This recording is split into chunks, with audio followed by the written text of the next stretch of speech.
बादल गरजे बिजली चमके, क्यों भागे डर के। सलामती हो आप सब पर। आप भी कलम से विचारों को लिखें। Reference power of subconscious mind bye Joseph Murphy. बारिश का डर, आंधी तूफान का डर, ये किसी न किसी घटना से संबंधित होते हैं जिनको हम कॉन्शियस माइंड से तो भूल चुके होते हैं, लेकिन सब कॉन्शियस माइंड में ऐसे डर पड़े रहते हैं जो बारिश या तूफान या वही घटना सामने आने पर डर को साकार कर देता है। सामान्य इंसान इनसे जिस तरह नहीं डरता है, उसी तरह आपको कल्पना करनी पड़ेगी। जोसेफ मर्फी कहता है कि अगर आपको ऊंची जगहों से डर लगता है, आप कल्पना करें कि आप पहाड़ों पर टहल रहे हैं। इसकी वास्तविकता को महसूस करें। हवा, घाटी, फूल, पर्वतों की खूबसूरती का लुत्फ उठाएं। अगर मानसिक रूप से इस कल्पना को करते रहेंगे तो शारीरिक रूप से इसे करने में कोई मुश्किल नहीं होगी। बोर्ड एग्ज़ाम से डर लगता है, कल्पना करें मैं इम्तहान दे रहा हूँ, प्रश्नों के जवाब खुद ब खुद याद आते जा रहे हैं। मैं कलम से लिखे जा रहा हूँ, प्रश्न पढ़ता हूँ, दिमाग उसी जवाब से भरता जा रहा है। मैं लिख रहा हूँ, वास्तविक यही हो रहा है। यही प्रैक्टिस सोते समय करें, सबकॉन्शियस माइंड सच साबित कर देगा। लेखक कहता है कि जोनेथन लिफ्ट में चढ़ने से बुरी तरह डरता था। वह 60 सीढ़ियाँ चढ़कर अपने ऑफिस पहुँचता था।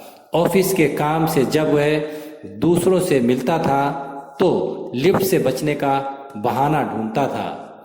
जब वह बाहर मीटिंग में जाता तो कह देता कि होटल में उसका कमरा नीचे वाली मंजिल में होना चाहिए, जिससे वह सीढ़ियों का प्रयोग कर सके। यह डर उसके सबकॉन्शियस माइंड के अनुभव की देन था। यह सबकॉन्शियस माइंड की प्रतिक्रिया द्वारा पैदा हुआ था, जो वह कॉन्शियस माइंड से भूल चुका था। जोनेथन ने इस डर को बदलने की ठान ली। वह लिफ्ट को दुआएं देने लगा। लिफ्ट एक अद्भुत विचार है। यह मस्तिष्क से उत्पन्न हुई है। यह हमारे सभी कर्मचारियों के लिए वरदान है। यह अद्भुत सेवा करती है। यह दैवीय विधान में काम करती है। मैं इसमें शांति और खुशी से यात्रा करता हूँ। मैं शांत हूँ। जीवन तंत्र के समझ के सभी विचार उसके तंत्र में प्रवाहित हो रहे हैं। वह बार बार कल्पना करने लगा, इस समय मैं लिफ्ट में हूँ। मैं लिफ्ट के बाहर कदम रख रहा हूँ। लिफ्ट मेरे कर्मचारियों से भरी हुई है। मैं आज़ाद हूँ।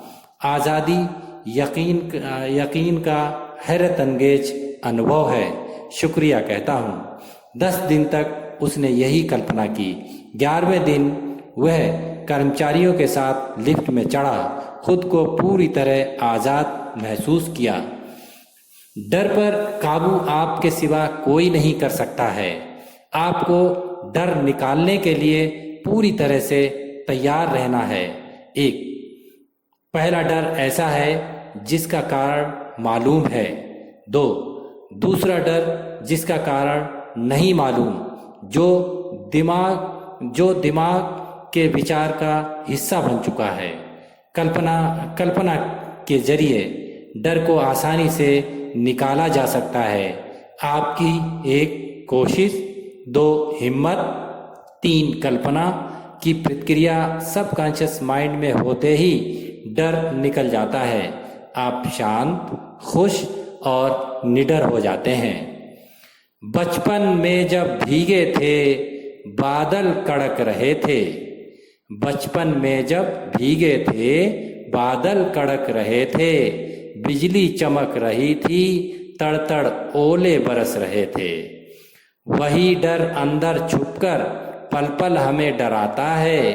खुद तो मुस्कुराता है, हमको क्यों तरसाता है। निकालो बाहर डर को, यह जीवन नर्क बनाता है। निकालो बाहर डर को, यह जीवन नर्क बनाता है। वही डर अंदर छुपकर पल पल हमें डराता है। Thank you very much. Thanks a lot, thanks for listening.